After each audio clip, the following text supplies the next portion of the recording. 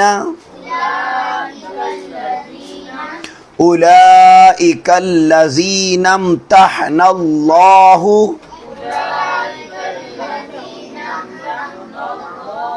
قلوبهم للتقوى لهم مغفرة وأجر عظيم إن الذين ينادونك من وراء الحجرات اکثرهم لا يعقلون ولو انہم صبروا حتى تخرج الیہم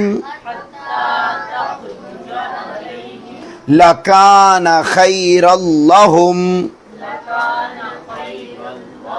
واللہ غفور الرحیم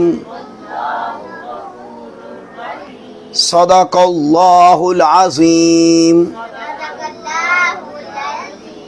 معزز ناظرین اور معزز حاضرین، ہم نے ترجمہ و تفسیر میں آداب رسالت سے متعلق سورہ حجرات کی آیات کی تلاوت کی ہے۔ آئیے اب ہم ان کا ترجمہ جانتے ہیں۔